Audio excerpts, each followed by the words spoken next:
joining us on the road from a car. Nice. That's a first. So there are a lot of people joining us first. Hi, guys. We do drive safely. We do have 2 opportunities for public comment. We certainly welcome public comments, and we welcome public comments and communications when we're not in the meeting. We meet twice a month. Sometimes we have special meetings, but we do welcome those. Public comments usually should be about something on the agenda, and that's about it. We don't necessarily take 20 questions, but we do welcome public comments, and we do have a period now of public comments if anybody has those at the start of the meeting. Okay. Hold on, someone's talking, but yeah, you'll have to unmute. Did you want to attend? Is it okay? Is it okay if I? Board of Selectmen meeting tonight, like Is now? it okay if I? Because it is on. So why don't you tune that in and call me back either later or tomorrow? Sorry, Selectman. Yes. Is it okay if I go in? If I speak? Yeah, just a minute. Just one clarification though, just so we keep. There are lots of people organized. That Jonathan Barry here is the moderator, so he'll sort of try to recognize people. And we'll let everybody have one chance to talk at the start of the meeting, and then after that we will mute everybody just so we don't hear a sports broadcast or something during the main part of the meeting, and we'll unmute again at the public comment. So with that said, sure, Jonathan will, or whoever can try not to overspeak each other, but Okay. yeah, start away. You got it. It's okay, Jonathan. Okay. So Selectman Ridgway recently spoke some wise words to me. He said that bringing things out into the sunlight always makes them better, or can make them better. And so last week I was removed from the Cornwall Internet Expansion Committee, purportedly for cause. So in the interest of bringing some issues out into the light and for the benefit of the community, I'd like to request a hearing as per state statute before a future Board of Selectmen meeting. Thank you. Okay. Thank you, Caroline. I'm not quite sure what statute you're referring to. We don't normally have public hearings, and we certainly don't have them about other organizations. And I believe the committee that you were formerly a member of is not a town appointed committee, so we don't really have any jurisdiction over something that's a private group. But we did get other communications about fiber optics and things, and that's not on our agenda tonight because we do have plenty of other things to talk about. But I think we will put it on our agenda for our next meeting. So anyway, that's my quick response. And again, we're not going to respond to everything, but I know we did under communications get several communications about fiber optics in a committee. So as that is not on our agenda, we'll discuss that next time. Okay. And if you can I follow up with you by email about kind of the statutes that I found and things like that, if that works? Sure, you can. We're always welcome to get emails. Okay, thanks. Okay, thank you. Any other public comments at this point? Okay. Yeah. Just unmute yourself if you have a public comment now. There'll be another period later. Right. Sure. And again, communications, we've had lots of communications this past while on a variety of different options, including fiber optics that we just discussed. So again, I think we'll tackle that at the next session. Of important other communications are the fire danger here locally is extremely high. And so people are asked to observe that there's no open burning in our area. But even though we are very aware of the suffering that's going on in the West Coast. We're also in a drought here, even though things look green, and we don't want to have forest fires here. I think it's also very important for people to know that the haze that we're seeing right here, right now, in Cornwall, Connecticut, is the smoke from out west, and that happens very unusually. But again, just think about the very difficult situations that a large part of the West Coast is living under right now, and even the smoke apparently is spread as far as Europe. But again, very significant national event here that we hope for the best for our fellow Americans under these very difficult conditions. And again, we can do our part by not having fires here. Another thing, we are having a hazardous materials disposal day on October 10th. There will be an article about it in the Chronicle, but if people have things like old herbicides or whatever, they can get rid of them in Torrington on October 10th. You have to come here to the selectman's office, excuse me, and get a ticket. And that's a biannual event. So that's another communication we see this week. And another thing that's very important, 2 highway projects will start this month. The state of Connecticut is repaving Route 128 from Route 4 to Route 7, and they will grind up the pavement in West Cornwall starting, I believe, on September 28th. So that will be a major traffic disruption. As that happens, we do welcome the state paving some of these roads that have been broken up for a period of time, but there will be some temporary disruption as that happens the last week in September. But again, overall, we're very pleased that the state has made that a priority to do Route 128. And I believe if everything stays together, they are going to do some work up on Route 43 after they finish with Route 128. So again, to have significant state roads done in our area after none had been done for a long period of time is very good. So expect some disruption while they're in process there. Another thing, there is going to be a project on Popple Swamp Road, which is raising the road, which has flooded during storms, and they're putting in a new culvert as part of the restoration work of Nash Pond, which is a significant water body on Popple Swamp. And I believe they're also putting in the fire hydrant at some point down there. So that road will be closed for 2 days, the 28th and 29th of September.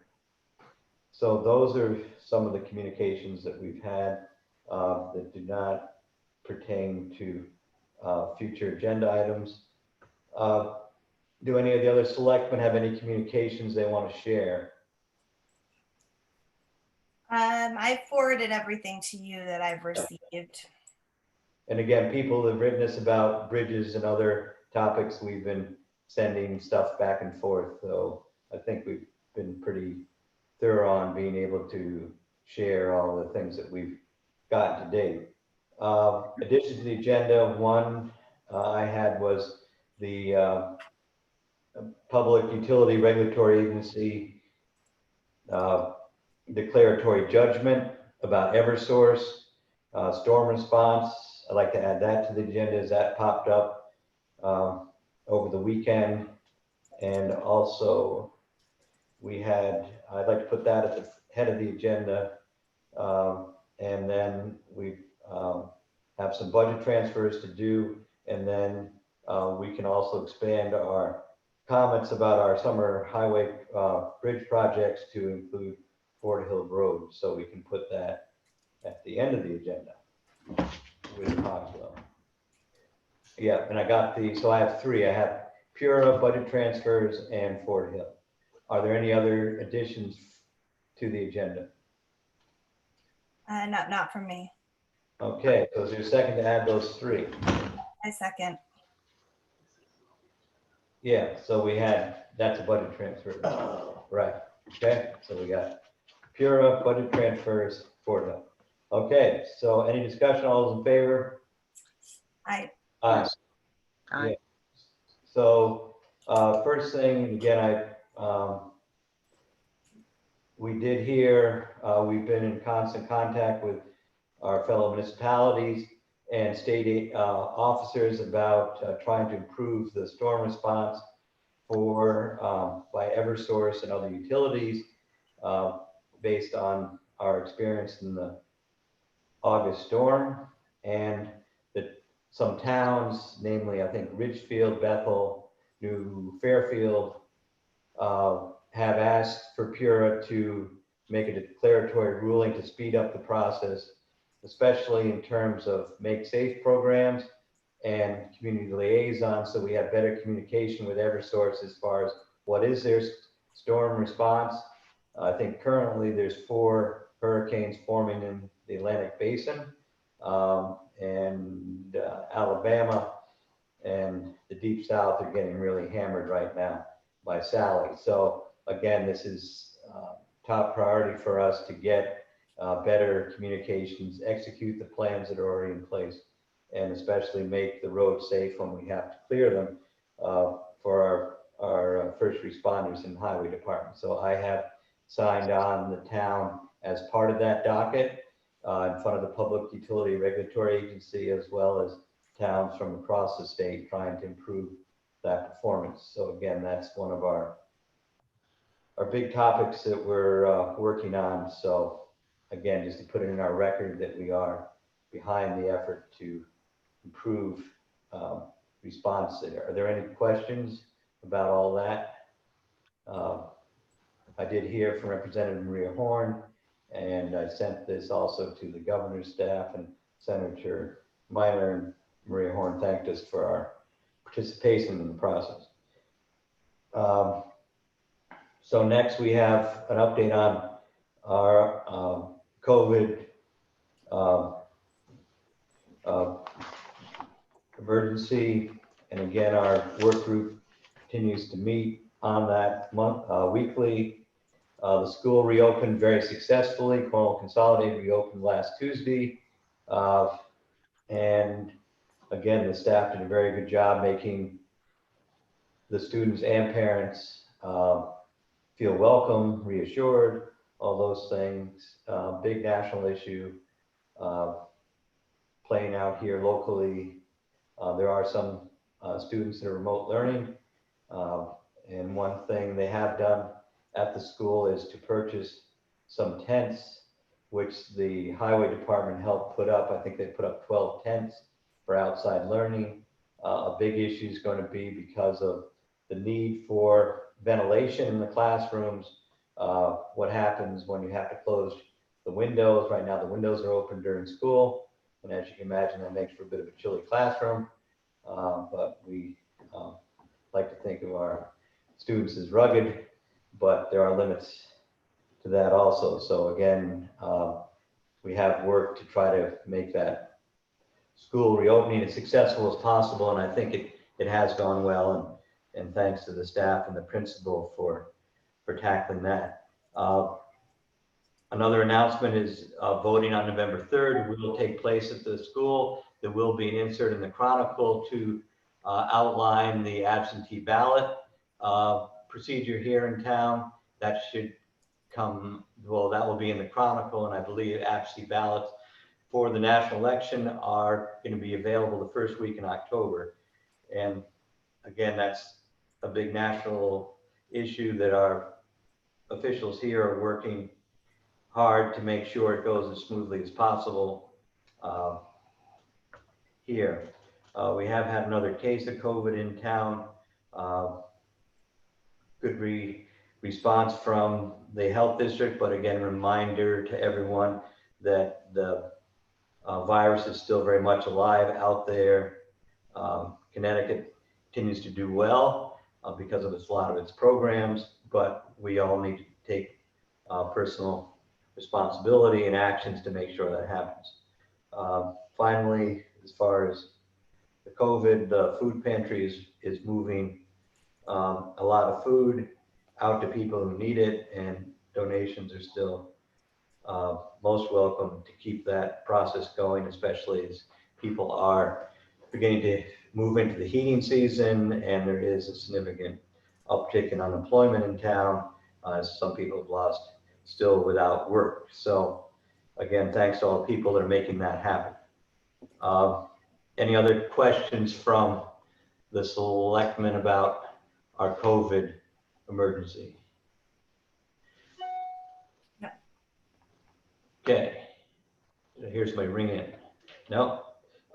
Next item is the 5-year capital plan, which we do every fall. We have what's called an annual town meeting. It's one of the 2 town meetings with a capital T that we do every year as part of the budget process. This annual town meeting is required by the state to be held in the last quarter of the year. During that, we review the town report, which we are assembling now as far as our activities in the last year, and we review the town expenditures and audit for the fiscal year that ended on July 1st. So that, interestingly enough, we usually have it in October. We're still wrestling, and again, this is sort of going into the next agenda item. We're still wrestling with this remote meeting schedule and process, because right now town meetings are in-person voting are not allowed because of COVID restrictions, and virtual town meetings are. Our other town meeting that we do annually is in May is our annual budget meeting. At the end of the budget process, which starts with adopting a capital plan in the fall, and then all the boards and commissions work on their budgets through the winter. We wind up with an annual budget meeting in May after many meetings with the Board of Finance and other town departments, where we have a vote to adopt the town budget or not. But because of COVID, the in-person town meeting has been turned into virtual town meetings. And last spring in May, the governor executive orders authorized the boards of selectmen and finance to adopt town meetings or the town budgets by votes of those boards in remote meetings, as opposed to having an in-person town meeting.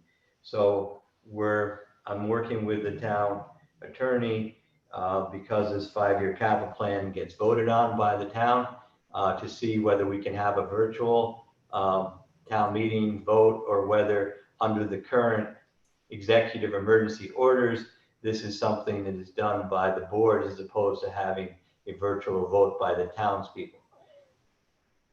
So it gets a little complicated, a little confusing, but this is totally separate from the election process, which is operating on its own set of rules, where people are still going to be allowed to vote in person or absentee. And again, there is a drop box here for people to drop their absentee ballots off at the town office, because again, there's problems not so much here locally, but nationally with the mail service. So you can drop your ballots off for the national election here. Back to the capital plan, what we do is we come up with a document that's circulated and voted on at the town meeting that covers a lot of the foreseeable highway programs and capital spending for the coming next 5 years. It includes road improvements, bridges and culverts, the Cornwall Consolidated School Project, fire trucks, town trucks, highway department, highway equipment, things that we consider capital items, like revaluation of property and repairs to town buildings. So it pretty much lays out our expectation of projects and buildings for the next 5 years. This is not an appropriation. When people vote to spend $100,000 to budget for a highway truck. This town meeting in the fall it's not an appropriation town meeting. That happens either at a special meeting or at the meeting in May. So this is just a planning document. Again, it's adopted by a vote at a town meeting. And we've been doing this for a number of years. And so the selectmen have the town meeting, the 5-year capital plan that we adopted last year. And at our next meeting, I'll come up with some suggestions from the highway department and the fire department and our building people as far as what do we see as far as projects to be done in the next year. So again, we try to balance these projects out so we do not have spikes in our capital spending. And again, we'll have to fill in the blanks at our next meeting or so when we get more input from those departments. What I would like to think is we'd be able to sort out this voting process so we could have a town meeting scheduled for November, because like all town meetings, we like to have it publicized in the Cornwall Chronicle and on the website well in advance of the town meeting so that people know about it, they know what the issues are, and they can ask us questions or whatever ahead of those meetings, so they have some things. And plus we have to post these formally. The call of the town meeting, which is signed by the Board of Selectmen, has to be posted in various public locations, as well as put in the as well as by practice we put on the website and in the Chronicle. So again, we'll be working on this until we get this ready to submit to the Board of Finance next month. So that would be my thought, is to work with the town attorney, and I have been sending the selectmen emails because this is a big issue for towns. How do you make decisions in a town meeting, selectmen form of government, when you can't have town meetings? So again, we're going to clarify that in the next couple of weeks and try to move ahead on this, you know, fairly routine thing, because also out there is the West Cornwall wastewater management vote, which we hope to also do in 2020. It's going to be late 2020, but again, we have to do it procedurally correct and legally under these new rules that we're living under. So again, to the board, you have copies of last year's Yes. plan, this year's plan with some blanks in it. We can adjust last year's plan for 2022, and we need to, or we can move these numbers around. For example, we did find we had more work to do on buildings, so we upped the amount we spent on buildings last year. We did float the big bridge bond in 2017, so those numbers seem to be low because we still have some bridge money to spend on those projects. And again, we can talk about that when we get down to bridges. So at this point, my next thing would try to fill in the blanks a little bit for you and get you a draft by the next meeting. Any thoughts, questions on all the 5-year October town meeting plan? So Well, now you're talking about switching it to November. yeah, One question I have, are you talking about a Friday night or a Saturday afternoon? Do you have any thought about that? Historically, we've done it on a Friday night for participation reasons, and I'd probably try to stick to that.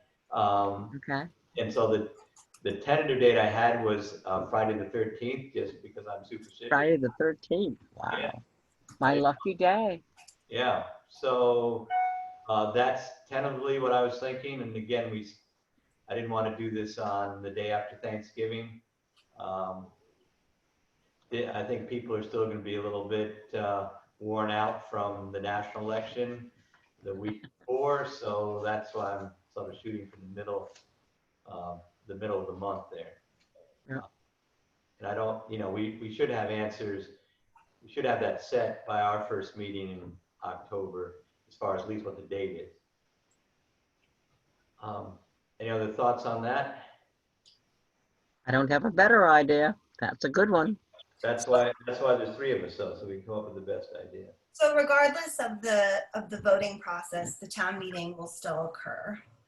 Correct. And people Yeah, under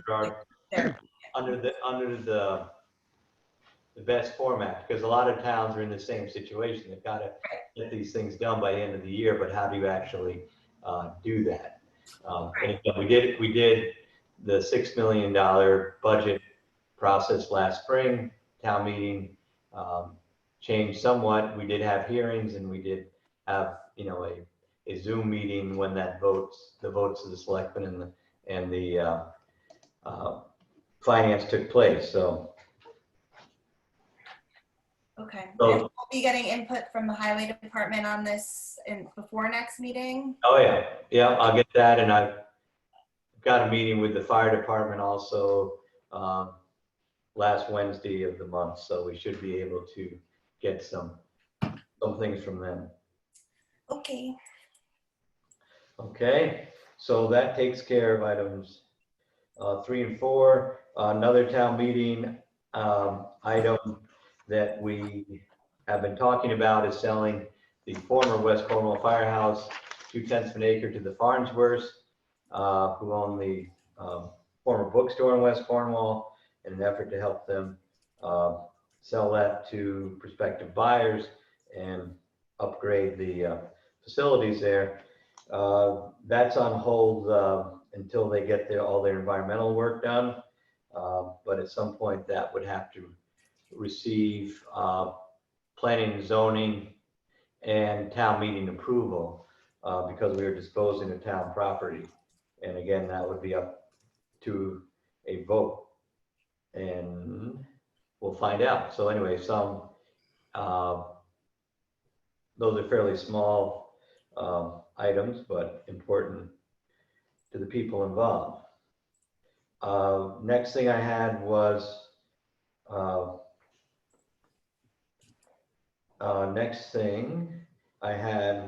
to just announce that we've got the paperwork completed on the state planning grant to do an affordable housing plan for the town, which is a state requirement. Our town did apply for a grant of $10,000, which we received. So the Northwest Council of Governments and the Planning and Zoning Commission are undertaking this. And again, this will bring some aspects of our planning and zoning regulations up to date. And there will be a public participation element of this, and the PZ is looking to set up a steering committee for this affordable housing planning process with the participation of the selectmen. And both selectmen are certainly qualified in their own way to be on this. And if we can, I think they want a fairly small steering group and quite a bit of output. I haven't really talked to anybody from the state how this is happening, but I know Janelle Mullen, who is the town planner, is familiar with the process and will be guiding us. So we may ask for some at-large people with housing expertise. There may be some people coming off the Cornwall Housing Corporation to participate, and there may be some people off planning and zoning. So we're looking about 5 or 6 people to help move this process forward. We have about a year to complete that. So again, that's something that is a goal of this board, and we'll continue our efforts to work with planning and zoning to see how we can achieve some progress there. So there's no action required. We've already gotten the necessary paperwork on that grant. Next, there is progress in renovating and restoring some of our buildings here. What we've done is I've gotten a quote from Jim Carroll, who supervised the reconstruction of the West Cornwall Firehouse last year. We have a building inventory of work to be done, and 3 projects we're looking at doing this fall is the Cornwall Bridge Firehouse, replacing the windows, pressure washing the roof, replacing some trim on the building. Jim's estimate for that is $11,626. Then probably the bigger project we're looking at is removing the oil tank here at the town office, installing propane heat with a new buried propane tank, which would run the furnace in the town office, the building behind the town hall. We would also hook up the generator that is here so we can run our building on emergency power, and we would install a high efficiency propane furnace in the town office. So Jim estimates that would be $23,000. Again, that's a lot of work. I'm quite pleased with these numbers. And then the last is to replace the roof on the salt shed at the town garage. I believe that is almost 30 years old and the shingles are baked at this point. And his quote on that is $18,630. So we have a total of about $53,700 for those 3 projects. So I would make a motion that we accept these proposals, and I will turn off our heat so you can hear what I'm saying. Is there any discussion? I have a couple of questions. Is it typical only to get 1 bid for all of this work? What we did, we adopted this process last time when we did the firehouse, because what we found when we went out to bid 3 or 4 times that work like what we're doing here at the town offices is a combination of various things, and we had a hard time even getting bids back on our projects, and so that's why we went to having Jim be a project manager of these projects, and I think they are reasonable prices. We could go out to bid and ask somebody, but again, we had problems getting bids back on a similar project at the Cornwall Firehouse. And again, when you're buying a couple different types of carpentry, it seemed like a reasonable prices on all these projects. So again, there are options there, but this seemed to be the best. And I think for the upgrades on these 3 buildings, I think it's reasonable. Again, we don't have to decide this tonight if you want to take some more time to think about it. But I think for the amount of work we're talking about here, there's a slight time concern. We certainly want to try to get the the generator hooked up here and the oil tank out of the ground this fall. No, the bids seem very reasonable to me. I just feel like we should have that precedent, even if it's hard to get bids in. We should just go out to bid anyway for future. I mean, it's not that much work to go out to bid. No? No, it's not other than, it's not other than you have to find people that actually want to put together a package like this. No, I mean, if we don't get a bid, we don't get a bid, but I feel like we should just go out for a good measure. These do not look like outrageous numbers at all. I'm just saying for future, I think it's a good idea. Okay. So do you feel comfortable proceeding with these projects as quoted? Or do you want to try to go out to bid? Because again, we're going to push up against a bit of a closing window on the construction. No, some of this has to go forward, but also like I know we are waiting also for the transfer station quote, correct? Yeah.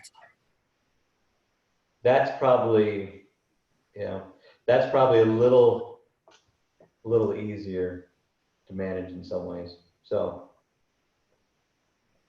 So I'll have to bid on that and push these along, or what's your pleasure? Priscilla, any thoughts on the projects?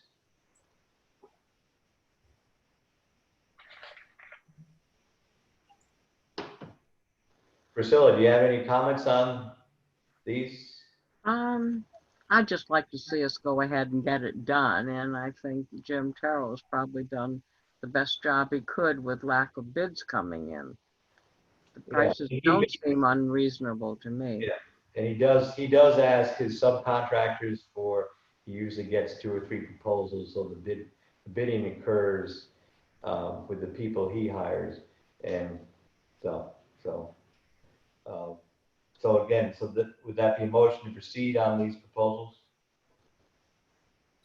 I would move we proceed on these proposals. Okay, I would second that. Any more discussion? no, just that we go out to bid, I think in the future would be wise. Okay, got it. So noted. Jonathan will write that down. Thank you. Okay, so any more discussion? All those in favor? Aye. Aye. Good. So then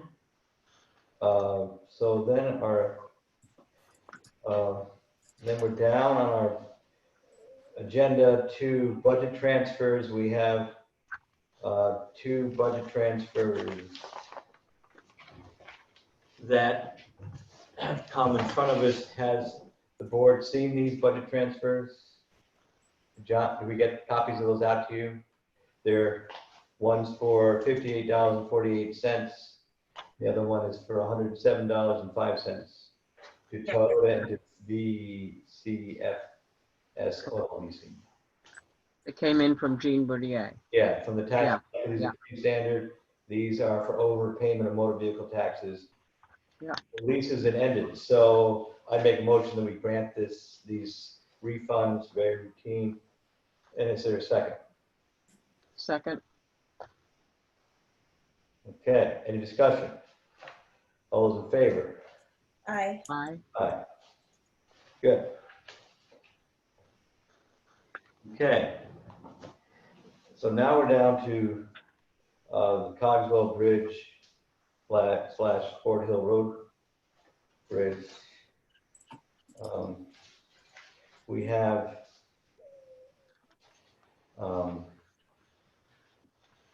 completed those projects as they were bid this spring. In that case, we put out bids to 6 contractors, most of whom had worked for the town on previous projects. But because again, this is fairly small projects, we received 1 bid back from Harlington Paving for $137,000 for the 2 projects. And that work is substantially complete. Just as a quick minute of explanation,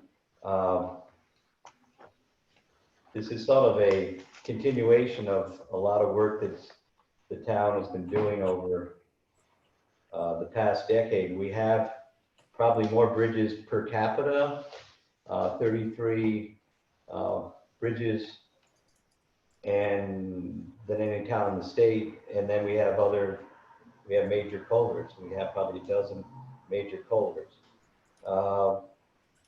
So we have been working on these for about 10 years.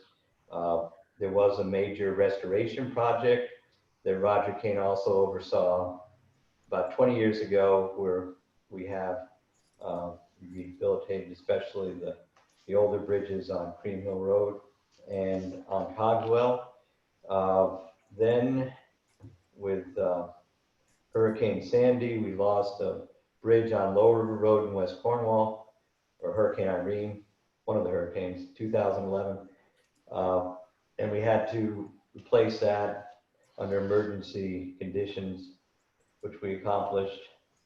That cost us $651,000 to get that done, but that's done to withstand flooding conditions in West Cornwall.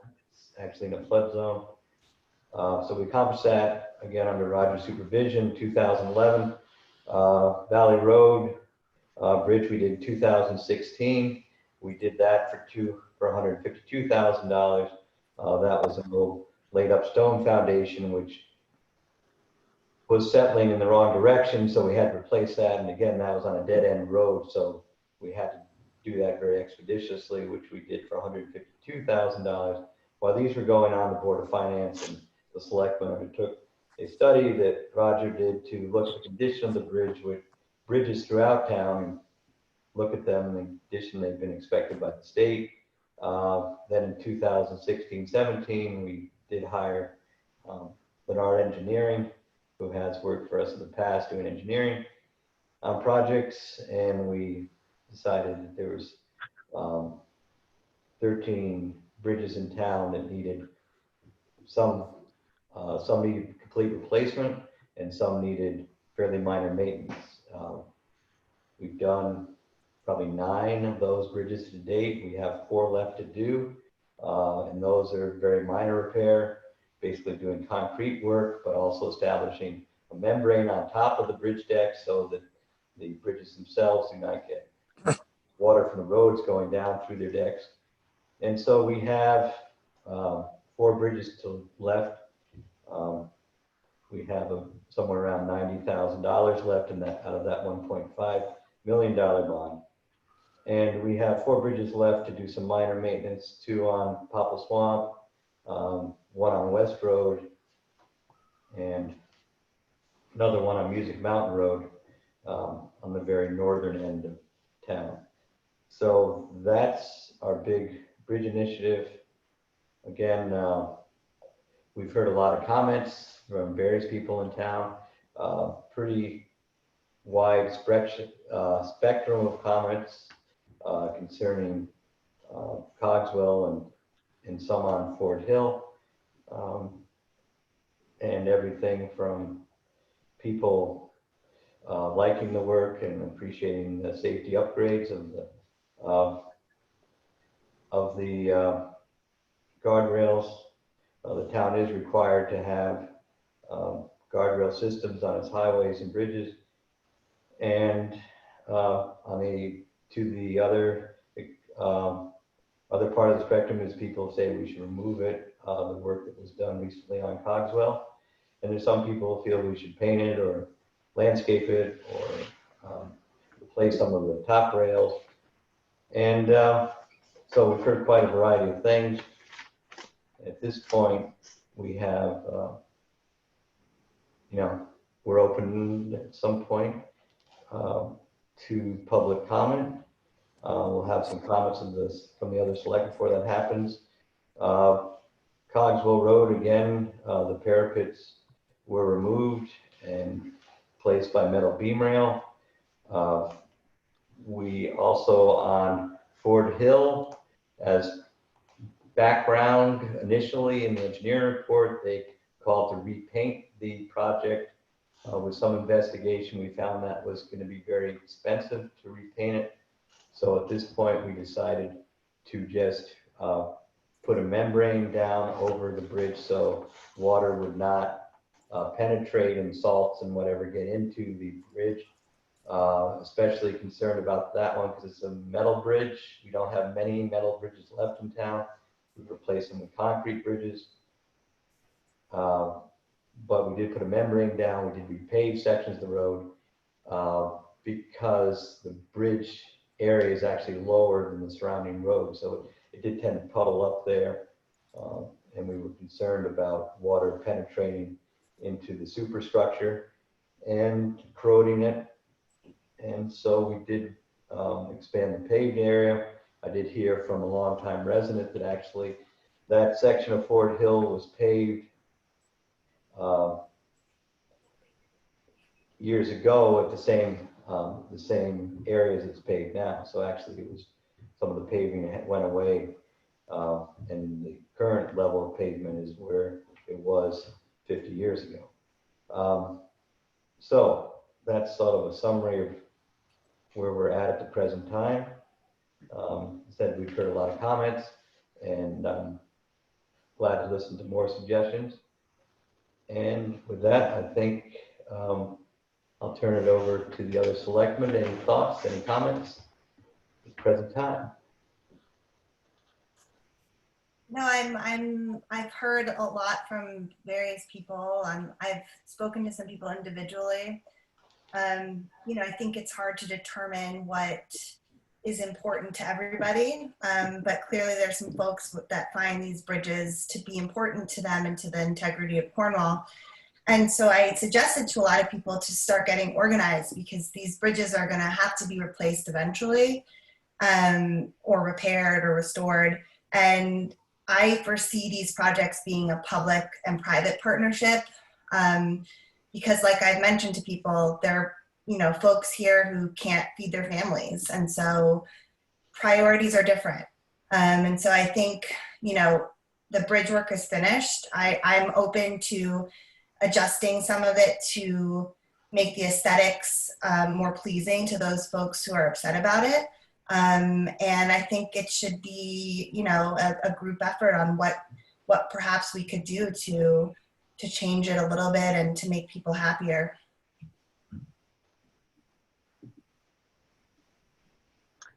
I think that's very reasonable, what Marina says.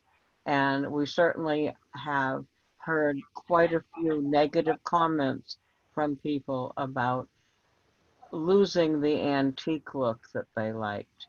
I've driven both bridges, and again, I'm happy that they're safe and repaired, but I want to compliment Gordon, because I think you have taken a great deal of time and very thoughtfully answered every critical comment and letter that's come your way.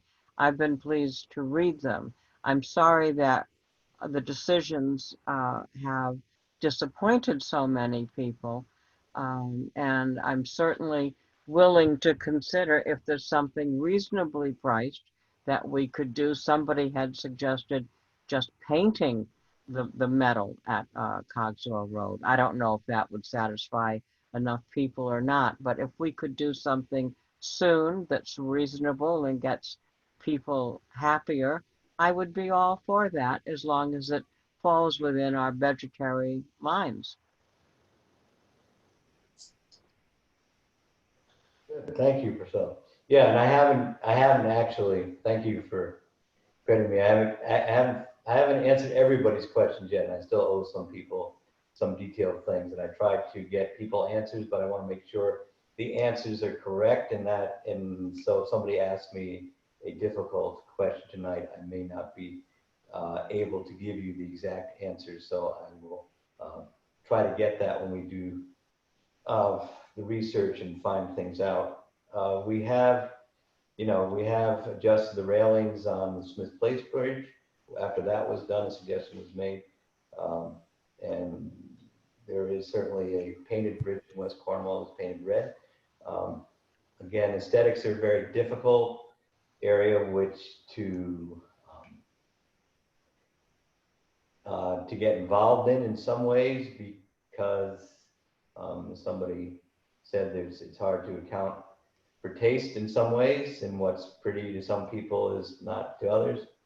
And again, as I've heard a variety of opinions expressed, I wouldn't want to paint it green and have somebody say, you should have painted it blue, and also then have somebody say, well, what about my guardrail? I'd like it something else. So again, I think we're open to ideas. I don't think we're going to jump at the first suggestion necessarily, but there are some ideas as far as that have been suggested that we certainly can look into. And maybe. Yeah, I mean, I think it's interesting. Like I drove around this weekend and I was in Salisbury, and there's a stretch of road on Salmon Kill Road that has a lot of guardrail, and there's a wood, I mean, it looks like it's pressure treated wood that's nailed to the side of the guardrail. And clearly that, I mean, I wasn't following the local politics with Salisbury at the time, but I had heard from people that that had been an issue for the neighbors. And that was sort of a compromise, you know, vis-a-vis the aesthetics. It's funny, I also went up to Salisbury, and I will say on the way up there, I went over 3 or 4 bridges that look quite a bit like Cogswell looks like now. So, I mean, this is sort of like the standard bridge locally at this time. Not to say that it's anything of lasting importance or beauty, but it's out there. And I know that there are other area bridges that have, you know, WPA vintage bridges. There was a big one here on Route 4 by the post office in Cornwall Village, and that wound up looking about like this does here.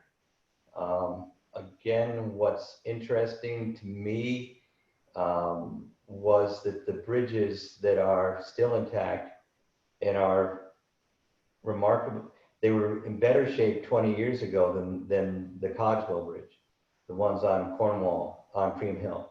They were cast in 1931 as opposed to 1935, and for whatever reason, their concrete is held up much better, so they're still rated in good condition. The concrete on the Cogswell Bridge was already, apparently 50% of the spindles had to be replaced 20 years ago, so a lot of what was there now was actually replacement mortar as opposed to the original concrete.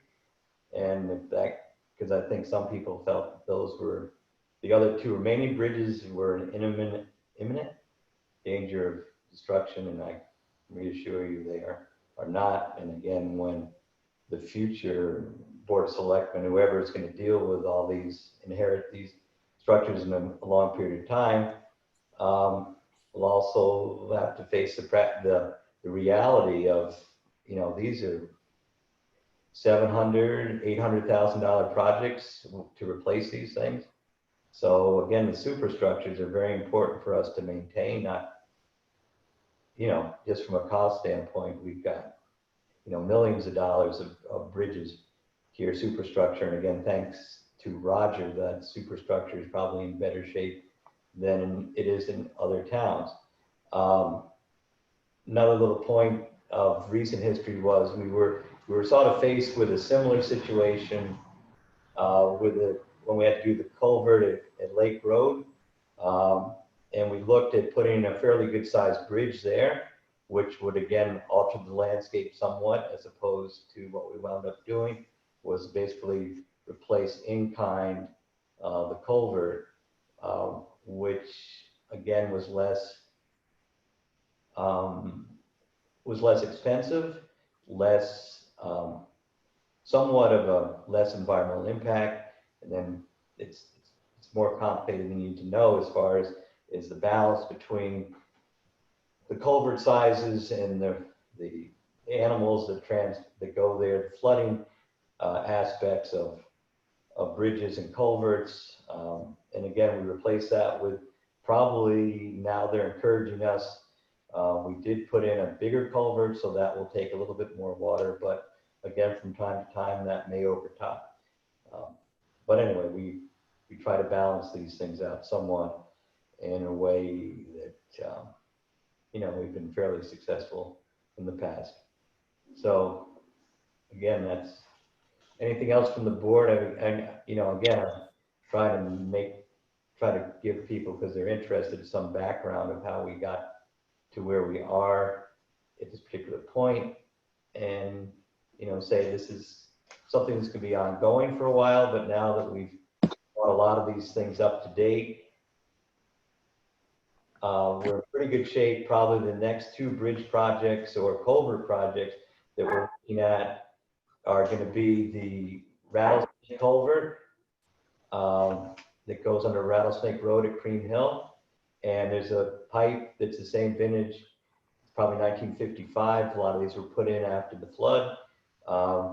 At Town Street, at the Scoville Farm, right by the entrance to the Primo Lake Club, there's a culvert there. And again, those are metal, and metal doesn't last as well as concrete. So, you know, probably in the next 10 or so years, those will be replaced. I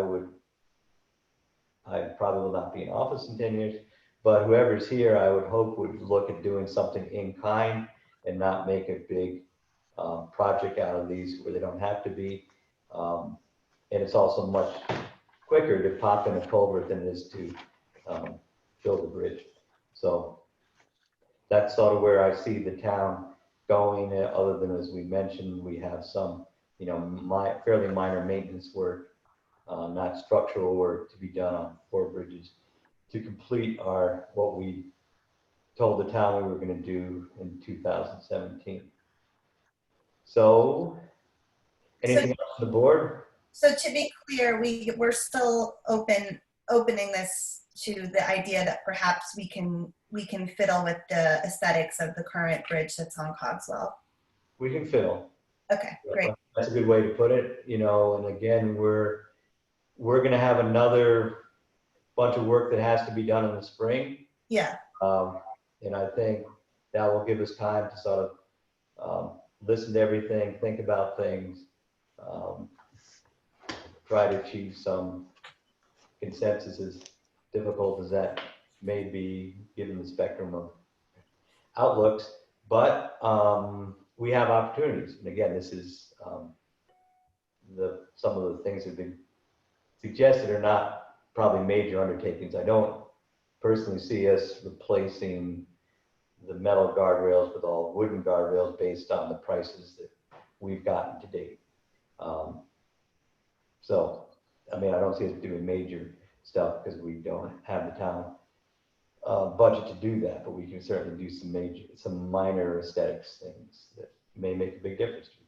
So, anything else, Priscilla? No. Yeah, okay, so that's it for the board. So now we can open it up to public comments. So anyway, public comments. Is there a request? Yeah. This is Liz Fishman, and our house, I think, is probably most affected by the bridge. And I can tell you, when Jim goes out, is in the garden, people stop to ask him what he thinks of it and tells us how ugly it is. The only thing I can say is I'm just happy that Julia Scott is not in the house right now, because she would be so terribly upset. And when you say what you're going to do minor things, what could possibly help that bridge that looks like we're part of a highway that would be minor at this point? I don't really think painting is going to help it. I mean, it's just very, very upsetting to look at that ugly bridge every day at this point. And as an aside, we did write and we never heard from any of you. So just want to let you know that. But I just can't believe that there's anything you can do right now or in the spring to that bridge to help it, because I don't think painting it is going to really help. It's like putting lipstick on a pig. I mean,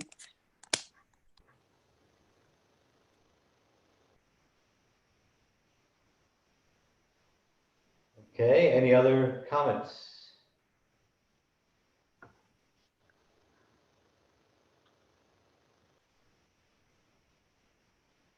Yeah, this is Andrea Geiser.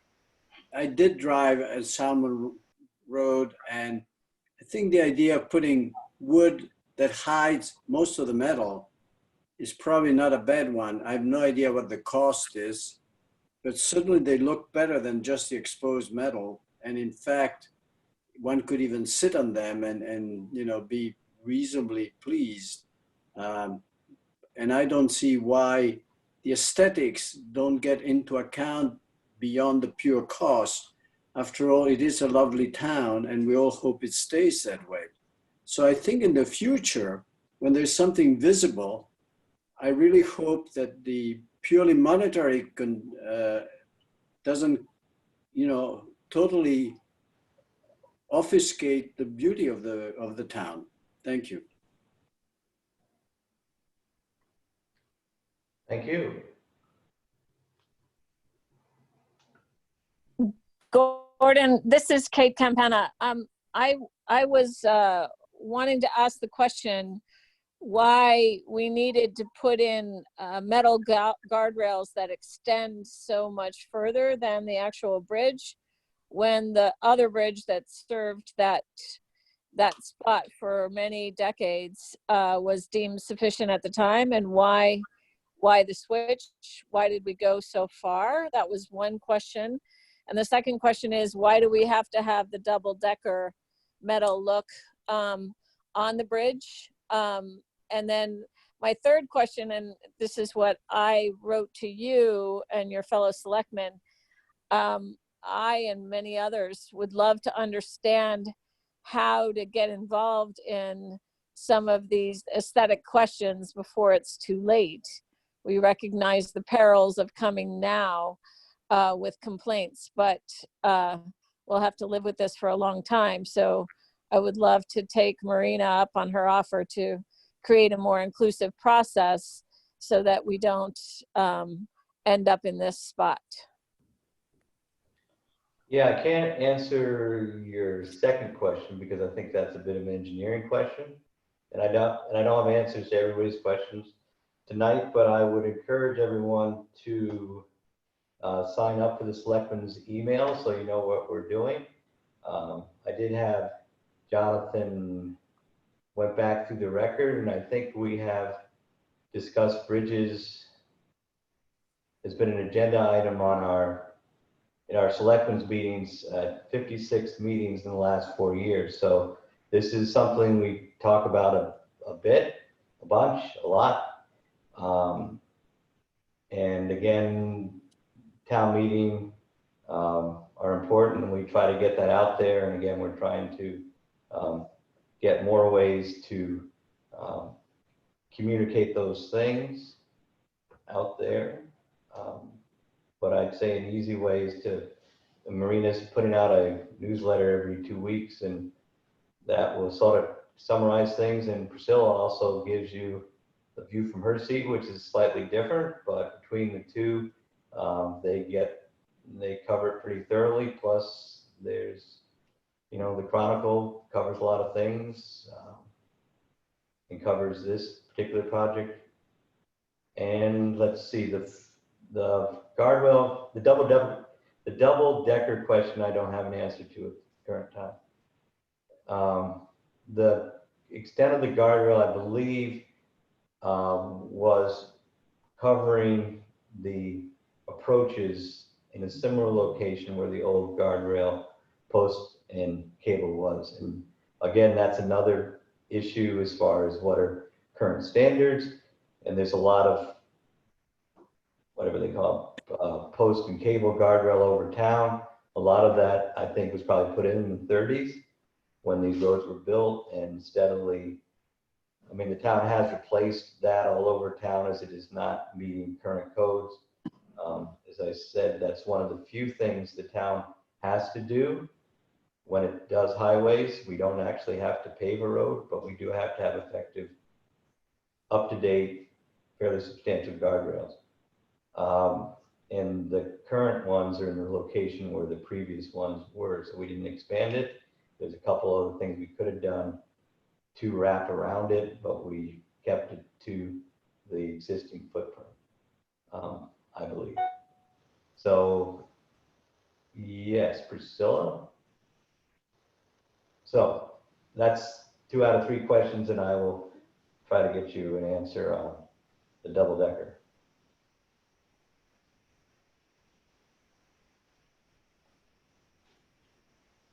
Any other comments?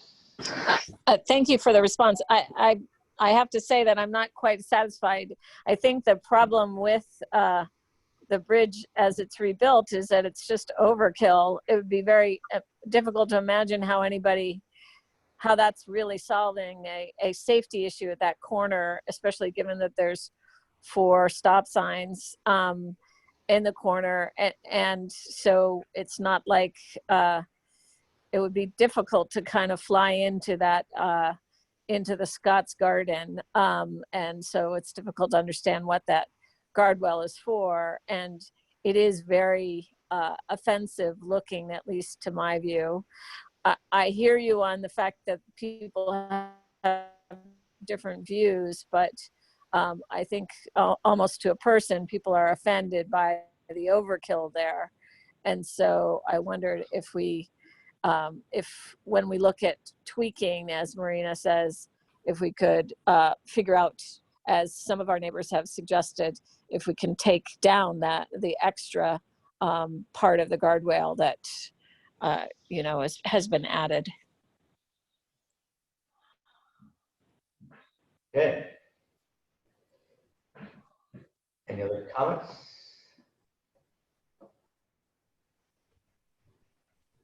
I'd like to make a comment, but it's not on the subject of the bridge. It's on another agenda subject. So should I wait until the bridge people go? Yeah, that'd probably be good, just so we can Okay. be focused. Yeah, thank you. I can see Toby's trying to say something, but we couldn't hear you. Can you hear me now? Yes. Okay. So I just wanted to thank you for putting this on the agenda tonight and giving more people more of the background. As you know, I've been learning a lot about bridges in Cornwall in particular over the last 3 weeks.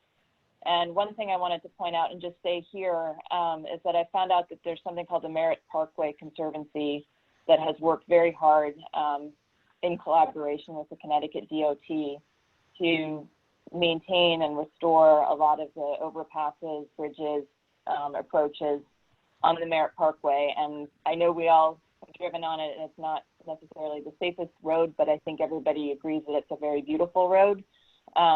And I just wanted to put it out there as an example of a group of people working with the state Department of Transportation that seems to take into account history and seems to take into account aesthetics and figuring out a way to sort of honor and respect that, but at the same time do something in the present day.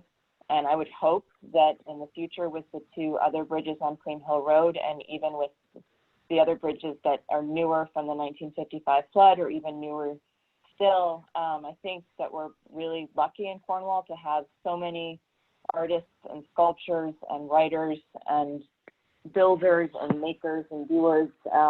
So many people are very, very skilled and appreciative of how things are made and what they look like and how long they last. And I think that's part of the reason we have so many old buildings around us and so many stone walls around us. And so I hope that in the future, when there are public meetings, public dialogues, that actual pictures of these places are part of the presentation and part of the discussion, because I think you will get more people involved and you'll get more helpful feedback sooner in the process. I think to just say that you're fixing bridges and culverts is very different than looking closely at some of the beautiful stone work that people did long ago at these water courses. I think to talk about the Millbrook, its role in the history of the town, the threat that it poses in times of flooding.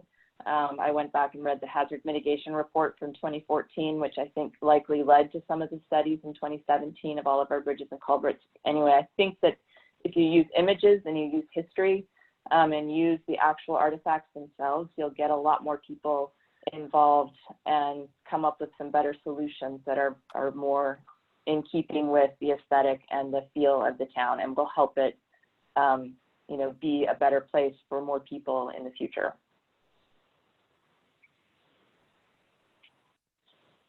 Okay. So, anyone else on the subject?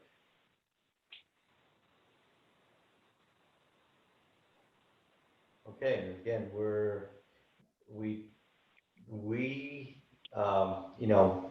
we have more work to be done, obviously, and this will be a agenda item, and we will make every effort to let people know as we get into a new season and we start getting some plans together, what we're out, and maybe people will we'll get some ideas percolating over the next while.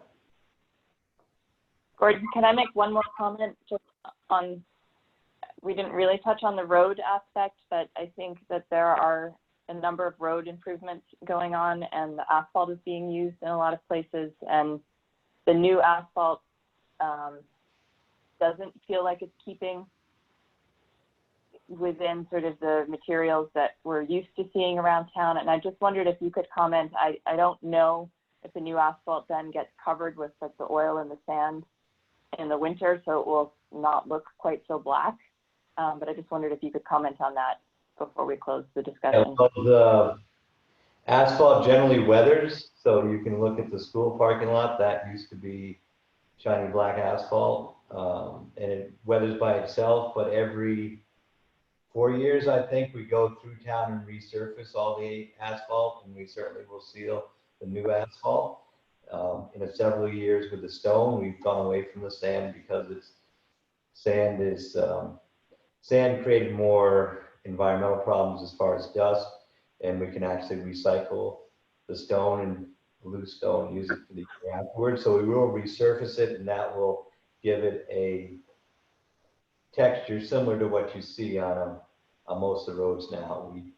It's pretty rare that we're actually expanding. I mean, we don't have a huge asphalt budget, so probably in the last 20 years we have only put out. We've significantly paid Pritchard Road and Ballyhack Road are probably the only roads that we have paved that started out as gravel roads, but those were also fairly recent developments. So again, the classic roads of Ford Hill, Flat Rocks, we have put some pavement on Flat Rocks because it was very treacherous there in the wintertime, but certainly like River Road, there's no plan to pave that. And again, that's a single lane road. We're worried about it, some of the guardrail washing out into the river because it's eroding there. So we may have to do, or somebody may have to do in some time, rebuilding that bank, but I don't see us getting out of the dirt roads for a long time. And again, that would all have to be town meeting and some, and again, we've heard some comments that there are some roads that are dirt now that were paved at one point and then that went away. So I don't see us doing a major road rebuilding program. And sort of we could talk roads for a long time too, but I mean, the town did do a major rebuilding program in the 30s, 40s, and 50s, and it's this little point of history that when these bridges were put in, it was actually part of a big state road program, and Cogswell Road and that part of Cream Hill, Cogswell, and going up into Town Street onto Lake Road, those were all state roads. So the boundaries you see there in the Fisherman's Front Yard and going past our place those are all Cornwall or Connecticut Highway program. So those roads were built by the state to get Cornwall out of the mud.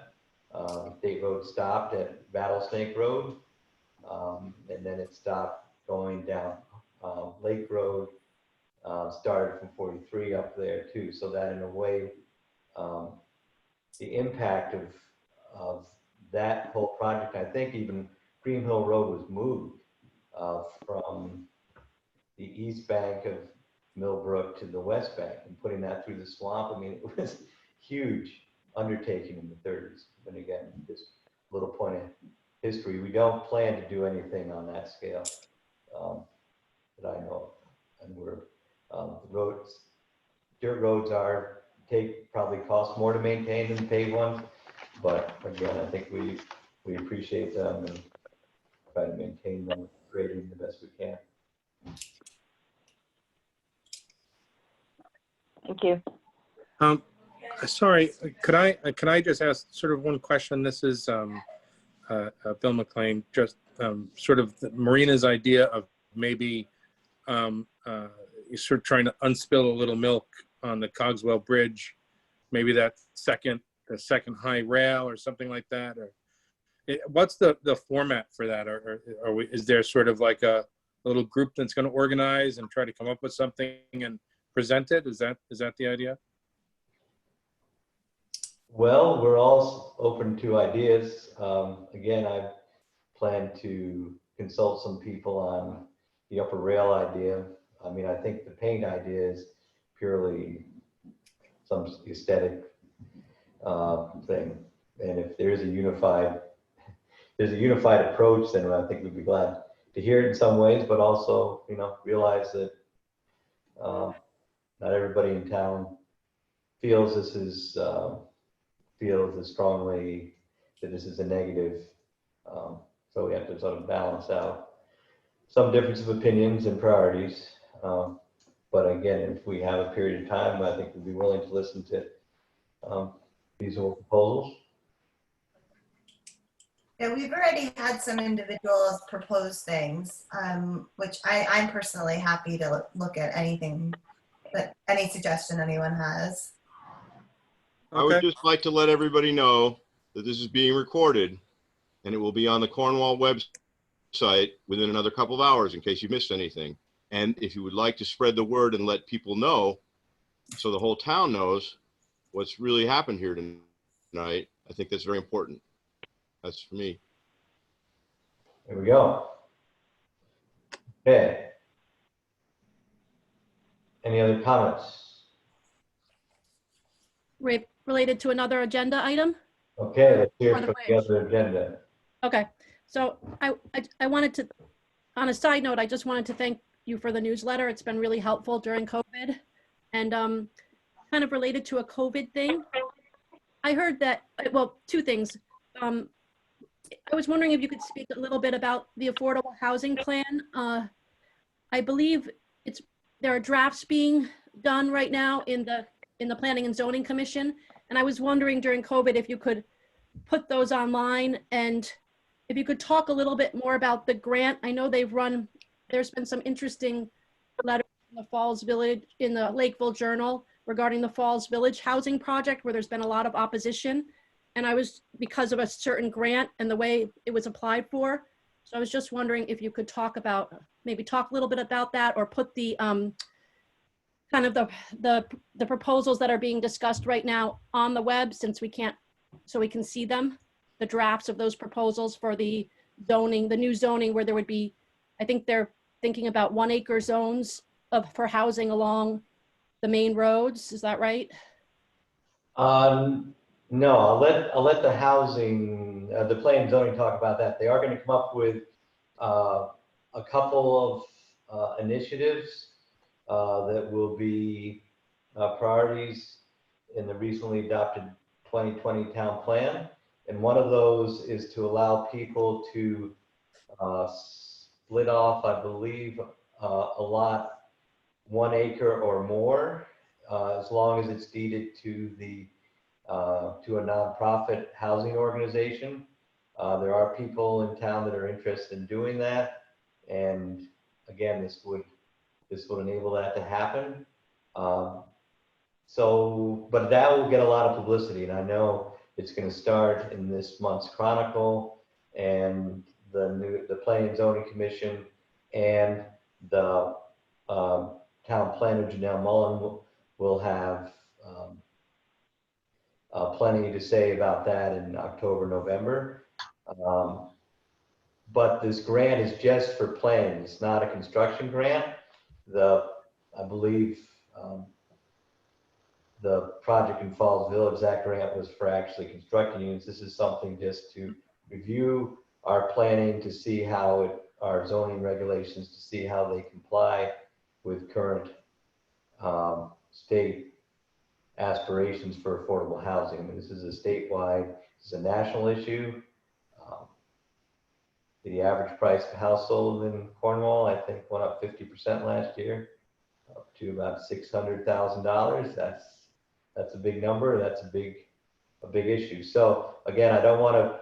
This is mostly in the planning and zoning department And again, this is going to be heavily public outreach thing. So you have the grant, which will look at affordable housing options, and there are some things that the town doesn't have as far as allowing some types of rental housing, which are older and younger people looking to get a foothold here or stay here and downsize. There's not many options there, so they're looking for the grant and how can we make that happen? What are the current best practices for allowing that to happen in a Okay. Yeah, because when I was when they were drafting the POCD and I was in touch with the AG's office about some other issues, he had told me to be that we should, as a town, he lives in Goshen and really appreciates the rural character of this area.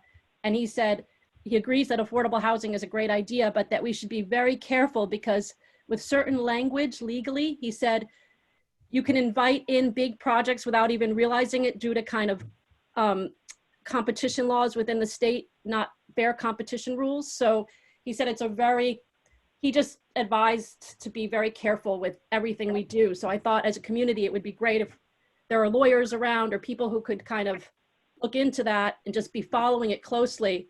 It would be beneficial to everyone. Yeah.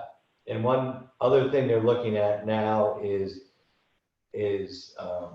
redoing some of the home business regulations to make it easier for people to apply for home businesses here, take advantage of people that are working out of their houses now. Is, I think, in my mind anyway, a very positive thing that Cornwall has to offer. It would bring a lot to have people working out of their houses and I don't think they're going to substantially change them other than make it more easier to understand how can you establish a home business and work out of your house. So again, I think that's a pretty timely subject. So they're looking at that, and I would leave most of the conversations to the people that are trained in the field. So anyway, it's coming up. It will be a topic of discussion and meetings and going forward. And I think in my mind too, this, I said, start of the meeting, COVID has touched everything. And to have, there's more people, there's never been this many people attending an in-person Board of Selectmen meeting. And you may see what we're looking at. The town of Ridgefield had 175 people at a public meeting 2 months ago. So again, how do we do this? To me, there's a lot of upside to it. And just how do you do it right, and how do you get it so you get something accomplished, you get people heard, and again, we're going to work. We have a lot of issues in front of the town, as you've heard, but we're going to try to have as much these public participation meetings as much as we can. And again, we have to be careful because we can't talk much about fiber optic because that's not on our agenda. So somebody would come back to us and say, well, why'd you talk about that? Because that wasn't what you said you were going to talk about. Right. Publish your agenda. So we have to be, again, we have to be pretty careful to respect everybody's Yeah, I see that. saying, So anyway, so that's a little bit. The last question regarding the COVID is there was that $400,000 that was given to the COG, and 148,000 of it was allocated to, I think, broadband. Do you have any updates on that and whether the town can get any of that money? Do not have an update on that, but I can dig into that and see exactly how that was allocated. I've gone to meetings on broadband, but I can't remember those exact details. But your question, I was on a $250,000 grant. Can the towns access that? I believe anyway, I won't say what I believe because I'm not sure it's right. But anyway, I'll tell you the right answer soon. Okay, thank you. Gordon, I have another question on one of the other agenda items, the Farnsworth item, and you were talking about the vacant lot in town, and it sounds like the town owns the lot and is considering maybe selling it or offering it as part of the Farnsworth property. Could you talk about that a little more? How big the lot is and how that decision making is being done and sort of what the issues are that are on the table there? Sure, I can talk about that. Let's see, in between the Barbara Farnsworth bookstore and the newly rebuilt Smith Place Bridge going over Millbrook, there is a little triangle piece that has a bench on it. It's less than 2/10 of an acre, I believe. Priscilla might know the exact number, but it's a very small lot. And on that lot used to be the West Cornwall Firehouse, which is, the fire trucks were much smaller then. It's very hard to see how you could even park a car on that lot, but there's a little cement slab there, which is right next to the Farnsworth property. In the days before building setbacks, a lot of buildings were put right next to each other. So the problems the Farnsworth are having, as are other places in West Cornwall, is that we have a quaint 19th century village that is way out of compliance with the 21st century septic codes. And so there's no effective well or septic system on that property.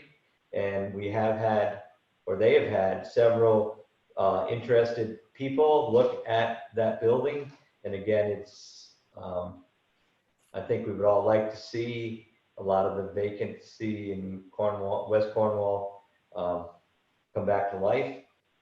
But from talking to prospective buyers and to the owners, that if the town sold them that piece, that would enable them to get off-street parking for a couple cars, and also site probably a well on the property in a good place. We think the existing septic is going off the north side, the east side, the uphill side of the building. So this would put it far enough away that you could drill a well on that property, which again, the problem is without a septic water treatment plant in town, you really can't use that for much public other than a bookstore. And I'll let somebody else figure out whether that's profitable. We have had other people look at it for various, I think, beneficial uses, such as, and I won't even tell you what the uses are, but I mean, things that I think would enhance life here, where now people would have to go out of town, say for a physical therapy or a yoga studio or some sort of a professional office or something. I mean, those are all real possibilities. They can't move because of the well septic issue. So our thought is at least to offer this up and then let the town decide. I mean, it's a town property. It hasn't been used for any great public benefit for a long time. And ultimately, under our little form of government, we sort of administer things, but a lot of the big decisions like that, as far as should the town buy a piece of property or sell it, ultimately is a judgment call, and you could argue that either way.